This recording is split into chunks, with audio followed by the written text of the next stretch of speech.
Sorry రా. పిల్లని చూడ్డానికి వెళ్ళి శవాన్ని చేసి వచ్చారు. నాకు తెలిసి ఈ పెళ్లి మండపాల బయట నిలబెడతారే ఒక దండం పెట్టే బొమ్మ, అదే నీ కుటుంబానికి కరెక్ట్ గా ఉంటుంది.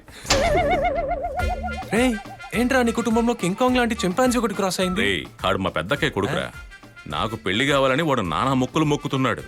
ఎందుకంటే నాకు పెళ్లి అయితే గానీ వాడికి పెళ్లి కాదంట. ఈ యానిమల్స్ మ్యాట్రిమోనియల్ రిజిస్టర్ చేస్తే అయిపోతుంది కదా. పోరా, వాడి పేరు మాయలోడు. Workers please sit down. ఊరందరినీ మోసం చేస్తున్నట్టు మమ్మల్ని మోసం చేస్తున్నట్టు పెద్ద బిల్డప్. తెలుసు కదా, మందు తాగి చావండ్రా. సరేనా? రై ఏంటనా ఎప్పుడు నటనేనా, ఎప్పుడు నిజంగా తీస్తావనా? ఆల్రెడీ సైడ్ నుంచి చేయట్నందుకే ఎక్స్పెక్ట్ తన్నింది, చూసావు కదా. ఇప్పుడే తెలిసింది నీకు ఎందుకు పెళ్లి అవ్వలేదని. సార్కి పెళ్ళిందా? లేదే. తమ్ముడికి మిచ్చర్ కొనిచ్చి తమ్ముడు పిల్లంతో తిరిగే నువ్వు నాకు అడ్వైస్ ఇస్తావా? పాలు పెతకడానికి భయపడి చేస్తున్నాడు. ఇందులో పెళ్లి చేసుకుని శోభనం. ఆ సంగతి నేను చూసుకుంటాను.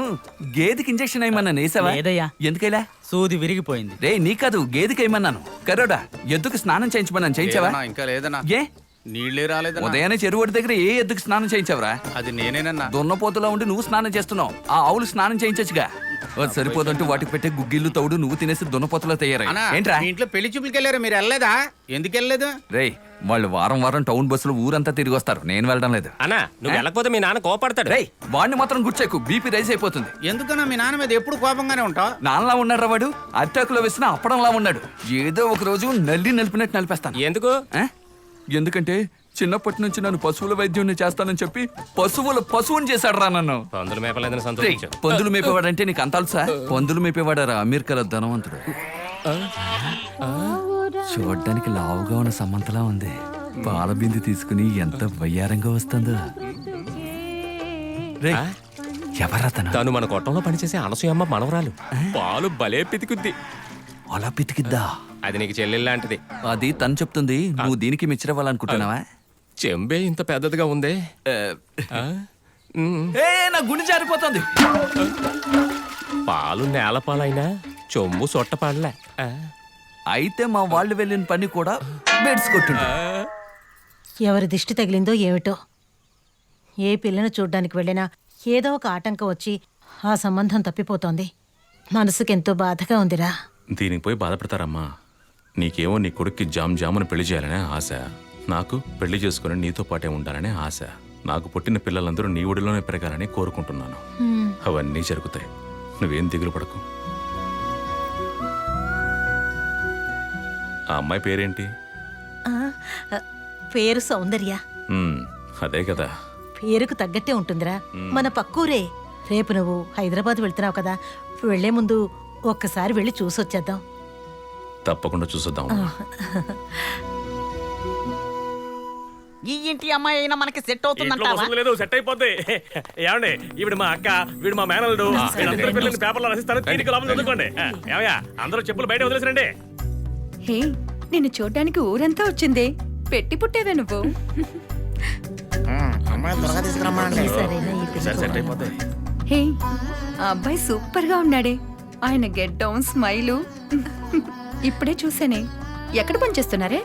ఐటీ కంపెనీలో టీమ్ లీడర్ గా ఉన్నారు. ఐటీ అంటేనే ఎంజాయ్మెంటే, వీకెండ్ అంటే పార్టీసే అనుకో. అంతేకాదు, టీమ్ లీడర్ కూడా జీతం వేరే లెవెల్లో ఉంటుంది. హైదరాబాద్ లో ఇల్లు, లగ్జూరియస్ కారు, హస్బెండ్ తో ఒంటరిగా జాలీగా ఉంటుంది. వీకెండ్స్ వేరే లెవెల్. ఏంట్రా ఇలా వచ్చావు? మా తాతయ్యకి మీరు బాగా నచ్చారు. తాతయ్యకి నచ్చడం ఓకే, అబ్బాయికి నచ్చిందా లేదా? అయ్యో ఆంటీ, మా కృష్ణ తాతయ్య ఈ బామ్మని పెళ్లి చేసుకోబోతున్నారు. ఏంటి ఈవేమో చెప్తున్నాడు? ఏంటి తాతయ్యని పెళ్లి చేసుకుంటానని చెప్పనే లేదు. తాతను పెళ్లి చేసుకోబోతుందా బామ్మ? ఇక మాకు కూడా నువ్వు బామ్మవే. తొందరపడి నన్నే పెళ్లి కొడుకోవచ్చు, నేను కాస్త వెనక్కుంటాను. అల్లుడు, నానా ఏంటమ్మా? ఒక్క నిమిషం. ఎలా ఉందక్క? ఎలా ఉందక్క? నాకోకేమ్మా. నానా, పెళ్లి కొడుకుతో సపరేట్ గా మాట్లాడాలి, కొంచెం చెప్తారా? పర్వాలేదు, ఏమన్నా ఉంటే ఇక్కడే మాట్లాడండి, మేమంతా ఒకటే కుటుంబం. అందరూ నన్ను క్షమించండి, నాకు ఈ పెళ్ళంటే ఇష్టం లేదు. ఈ అబ్బాయి ఇప్పుడే తనని తాతయ్య, నన్ను అమ్మమ్మ అంటున్నాడు. అది విని మా ఫ్రెండ్స్ అందరూ ఎగతాళి చేసి నవ్వుతున్నారు. నాకు చాలా అసహ్యంగా ఉంది. రేపే నేను ఇతన్ని పెళ్లి చేసుకుని రోడ్లో వెళ్తుంటే అందరు నన్ను బామ్మ బామ్మ అని కదా పిలుస్తారు. అది మాత్రం కాదు, మేము పెళ్ళైన తర్వాత హైదరాబాద్లో సపరేట్గా ఉండాలనుకుంటున్నాను. కానీ ఇలా 40 మంది ఉన్న ఉమ్మడి కుటుంబంలో ఉండాలంటే నాకు ఇష్టం లేదు. ఏమిట్రా అక్క ఏమంటుంది నేను తను? ఫోటో చూపించినప్పుడు ఈ కుటుంబం అంతా సంతోషపడ్డారు. ఇప్పుడు ఎందుకు ఈ పిల్లలా మాట్లాడుతుందో నాకేం అర్థం కావడం లేదు. ఇంతవరకు వచ్చాక ఏంటి ఇలా మాట్లాడుతోంది? ఓ వాడు నన్ను తాత అని పిలిచింది, మీకు ఎగతాళిగా అనిపించింది. మా అక్క మనవడు నన్నేమని పిలుస్తాడు? తాత అని పిలుస్తాడు. నువ్వేంటి చెప్పేది? నేను చెప్తున్నాను, నువ్వు నాకు నచ్చలేదు. ఎంత వయసు అయినా కూడా రూపం మారొచ్చేమో, అపురూపమైన బంధం మారదు. ఈ భూమి మీద జంతువులు పక్షులు అన్నీ కలిసి కట్టుకుని జీవిస్తున్నాయి. కానీ మనుషులు మనం చెప్పుకునే మనం మాత్రమే కుటుంబంగా కలిసి బతకడమే మర్చిపోయాం. దానికి కారణం స్వార్థం ఒక్కటే. మంచికి చెడుకి ఎంతమంది వచ్చినా కూడా సొంతమనే దానికోసం కళ్ళు వెతుకుతూనే ఉంటాయి. అందులో ఒకరు లేనప్పుడు మన కళ్ళు చెమ్మగిల్లుతాయి చూడు, అదే మన కుటుంబ బంధంలో ఉన్న విలువ. ఆ బలాన్ని పోగొట్టుకుని బతకడం అనేది సొంత వాళ్ళున్న అనాథల్లా బతకడంతో సమానం. బాధైనా సరే బంధమైనా సరే ఆ దెబ్బ తగిలాకే బంధం విలువ తెలుస్తుంది. అటువంటి జీవితాన్ని జీవించడం నరకంతో సమానం. నేను నా కుటుంబంతో కలిసి జీవించడమే నాకు వరం. నేను నా వెనక వదిలేసి వెళ్లే ఆస్తే నా కుటుంబం. వీళ్ళని వదులుకోవడానికి నేను ఎప్పుడు సిద్ధంగా ఉండను. నాకు నా కుటుంబమే ముఖ్యం. రెండమ్మా వెళ్దాం. ఏమిట్రా ఇదంతా? మీరందరూ లేకుండా నాకెందుకమ్మా ఈ పెళ్లి అది ఇది? పదండి, వేరు కాపురం పెడుతుందట, పెట్టుకొని చావనివ్వండి. యారా పిల్లని చూడ్డానికి 4 వెళ్తేనే 40 వంకలు చెప్పి చెడగొడతారు. మీరు 40 మంది వెళ్తే వీళ్ళందరినీ వదిలేసి వీని ఒక్కడనే తీసుకెళ్ళి ఉండొచ్చు కదా. ఆ ప్లాన్ కూడా అయ్యిందిరా. అరే, అందరూ వెళ్ళిపోయి వానొచ్చిందా ఏంటి? ఓ వీడొచ్చాడా? ఏంట్రా పనుల చేత డాన్సులు చేస్తూ పాలిచ్చే ఆవుల్ని భయపెడుతున్నావు? అంతా మీ వల్లనయ్యా. పెళ్లిడొచ్చినా పెళ్లి కాకుండా బ్రహ్మచారిలో ఉన్నా. ఇలా చూడు, ప్రేమించిన అమ్మాయిలు అందరూ చంకలో బిడ్డను పెట్టుకు వెళ్తుంటే వాళ్ళకి టాటా చూపిస్తున్నాను. ఎందుకని? నీ కోసం నేను వెయిట్ చేసి వెయిట్ ఎక్కువయ్యాను. ఎందుకని? నాతో తిరిగిన వాళ్ళందరూ హాయిగా సంసారం చేసుకుంటున్నాను, నేను మాత్రం ఇలా గొడ్డు చాకరీ చేస్తున్నాను. ఇలా చూడండి రా, నా యవ్వన ఆవేశం ఈ ఆవులకి దున్నలకి తెలుస్తోంది, ఈ మనుషులకి ఎందుకు తెలియడం లేదు? Why why why? ఎందుకని అడిగితే మళ్ళీ నన్నే అడుగుతావు? పేడతో కొడతాను. ఏంట్రా సమస్య? సమస్య నువ్వేనయ్యా. సంబో శివ సంబో అంటూ అందరికి పెళ్లిళ్ళు చేస్తున్నావుగా. నువ్వు పెళ్లి చేసుకుంటే నాకు కూడా పెళ్లి చేసి ఉండేవారు మన వాళ్ళు.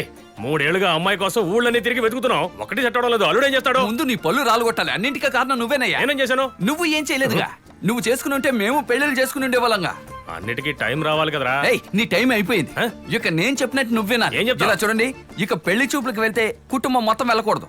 మనం ముగ్గురం వెళ్దాం, నలుగురితో తిరిగొద్దాం. ఏమంటారు? మావయ్య, వీడి కోసమైనా నేను త్వరగా పెళ్లి చూసుకోవాలి. ఏంట్రా? అదేం లేదు కానీ నువ్వు మాట్లాడు. అల్లుడు, త్వరలోనే నీ పెళ్లి జరుగుతుంది. 10 నెలల్లో నీకు బిడ్డ పుడతాడు. అదెలా ఉంటుంది? అక్క మనవడా? ఏమయ్యా, అక్క మనవడంటే నీకు మనవడేగా. అలాగేనా మనవడా? ఆ. నువ్వు ఆశపడ్డట్టుగానే నీ ప్లాన్ ప్రకారం రేపు మన అల్లుడిని వెంట పెట్టుకుని మనం ముగ్గురం పిల్లని చూడడానికి వెళ్తున్నాం. సూపర్ తాతయ్య. అంతవరకు కొంచెం నీ ఉద్రేకాన్ని ఆపుకోరా. పశువులని నువ్వు మీద పడతావేమో నేను భయపడుతున్నారా. ఈ రోజు ఆపుతాను, రేపు గనక మిస్ అయిందనుకో రెండో చరణం బ్యాలెన్స్ ఉంది, మళ్ళీ రుద్ర తాండవం చేసి ఈసారి ఆవులని మిస్ గద్దెలు అవ్వదు. భయపెడతాను. అల్లుడికి మిస్సెస్ కన్ఫర్మ్. అలాగా? ఆ. మిస్ అవ్వదు కదా? కమాన్, అయితే నేను స్నానం చేసే తీరాలి. ఏంటల్లుడు ఒప్పుకునే వచ్చావుగా, ఎందుకలా మొహం మాడిపోయిన దోశలా పెట్టావు? ఏంటి మావయ్య, ఇంట్లోంచి ఎవరు రాలేదని ఫీల్ అవుతున్నావా? వాళ్ళు ఎవరు రాలేదు కాబట్టి సక్సెస్ అవుతుంది. సక్సెస్ అవ్వగానే మనం అందరినీ పిలుద్దాం. ఏమయ్యా, ఎవరికి చెప్పలేదనో? మీ అక్క సుమిత్ర ఫుల్ మేకప్ తో వచ్చి నిలబడింది. అయ్యో, నిన్ను- లేదురా, నేను చెప్పలేదు. నువ్వు మంచోడు అనే ఇమేజ్ తో ఉన్నాను రా. నిజం చెప్పు, నువ్వేనా మీ అమ్మకి చెప్పింది? అవును మావయ్య, రేయ్, పెళ్లి చూపులకు వెళ్తున్నప్పుడు అమ్మ లేకుండా ఎలా వెళ్ళగలని చెప్పు. ఈ బుద్ధి నిన్నేమైంది? మన మీటింగ్ లో ఎందుకు ఓకే చెప్పావు? నడు రోడ్డు మీద వాడు రాయించుకుని కొట్టడానికి వచ్చాడు. నాకు ఇచ్చిన మాట తప్పావు. ఏయ్ బుద్ధి లేనోడా, జులపాల వెధవ. 3 ముళ్ళు పడితే గానీ ఈ జులపాలు పోదు. అందుకే ఈ యవనంతో పోరాడుతున్నాను. అరచి మాయలోడా, ఇప్పుడు నిజం తెలిసిందా? మ్యాటర్ ఎక్కడి నుంచే ఇక్కడికి వెళ్ళింది. నా తప్పే లేదు, తెలుసుకో. కరెక్ట్ గా అర్థం చేసుకున్నాను తాత. నాకెందుకో నీ మీదే డౌట్ గా ఉంది. అమ్మకి మాత్రమే చెప్పావా, ఇంకెవరికైనా చెప్పావా బావా? నీ మీద ఒట్టు, నేను ఎవరికీ చెప్పలేదు. అయితే ఇంకెవరికో చెప్పాను. తిట్టక కొరకొర చూస్తున్నావు. నోరు ముయ్యరా. తిట్టకో. కోపం తెప్పించుకో. తిట్టకూడదు. తోడబుట్టిన వాడివి కదా, మనల్ని అలా చూస్తున్నాను. పెంచారేంటి? దరిద్రంగానే పెంచాడు. ఏంటి? అలా చూడు, యాంటీనా వస్తుంది. వీళ్ళందరికీ ఎందుకురా చెప్పావు? మావయ్య మేనమామలు లేకుండా ఏ కార్యానికి వెళ్ళకూడదట. అదే నిజం. ఎందుకురా ఇప్పుడు వరుసలన్నీ కలుపుతున్నావు? చెప్పేది వినాలి. కొండెక్కేటప్పుడు పెట్టడానికి వాళ్ళు అవసరం అవుతారు. అందుకే వాళ్ళని పిలిచాను. ఇప్పుడు దీనికేమంటావరా? నేనేం చెప్పను, ఏదోటి చేసి చావండి. పక్క సందులో ఇంకెవరున్నారో. బల్పం బయలుదేరు. అల్లుడు కరెక్ట్ గా నువ్వు చెప్పిన చోటుకే వచ్చాం చూసావా? వాడి మాటలు నమ్మకవాడు. బావా అక్కడ ఎవరో స్ట్రైక్ చేస్తున్నట్టున్నారు, మనం పక్క సందులో వెళ్దాం. వెళ్దాం. ఎవరు పిలిచిన నానేనా? ఆగండ్రా. ఈ పెద్ద ఆయనకి ఎవరు చెప్పారు? స్పీడ్ బ్రేకర్ లో వచ్చి నిలబడ్డాడు. ఉమ్మడి కుటుంబం ఎక్కడికెళ్ళినా ఉమ్మడిగానే వస్తూ ఉంటారు. మన ఇంట్లో బాత్రూమ్కి మాత్రమే ఒంటరిగా వెళ్తాం, మిగతా వాటికి గుంపుగానే. రే మాయలోడా, ఏంట్రా? మాకు తెలియకుండా పెళ్లి చూపులకి తీసుకెళ్తున్నావా? ఆ? మన కుటుంబంలో ఎవరికి తెలియకుండా ఏం జరిగింది? ఎలా జరుగుతుంది? ఊరంతా మీరేగా ఉన్నారు. ఏమలుడు పిల్లను చూడడానికి ఇంత ఆలస్యంగానే వచ్చేది? మరిది గారు, ఆ అమ్మాయి గురించి విచారించాం. ఆ అమ్మాయి మన కుటుంబానికి సరిపోదు, అందువల్ల వదిలేద్దాం. అవును, ఈ ఎలుక బంటితో తిరిగేవనుకో ఈ జన్మలోనే కాదు వచ్చే జన్మలోనూ నీకు పెళ్లి జరగదు. రారా కృష్ణ. నువ్వే ఒక పోరం బొక్కువి, నీ గుంపులో వాణిందులో చేర్చుకుంటాం. వాడైనా బాగుండాలి కదా. చూడడానికి చెరుగ్గల్లా ఉన్నావు, పీకు తినేస్తాను, మర్యాదకెళ్ళు. నీ బాడీ చూడడానికి బీడీ కంటే దారుణంగా ఉంది. రే మనోడా, ఇప్పుడు ఏం చేద్దాంరా? ఈ కుటుంబం ఉన్నంత వరకు మనం ఏమీ చేయలేం, కానీ ఓ పని చేయొచ్చు. ఏం చేద్దాం? సెకండ్ చరణం బ్యాలెన్స్ ఉంది, ఆడదాం.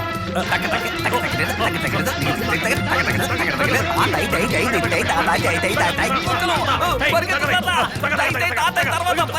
పరిగెత్తు,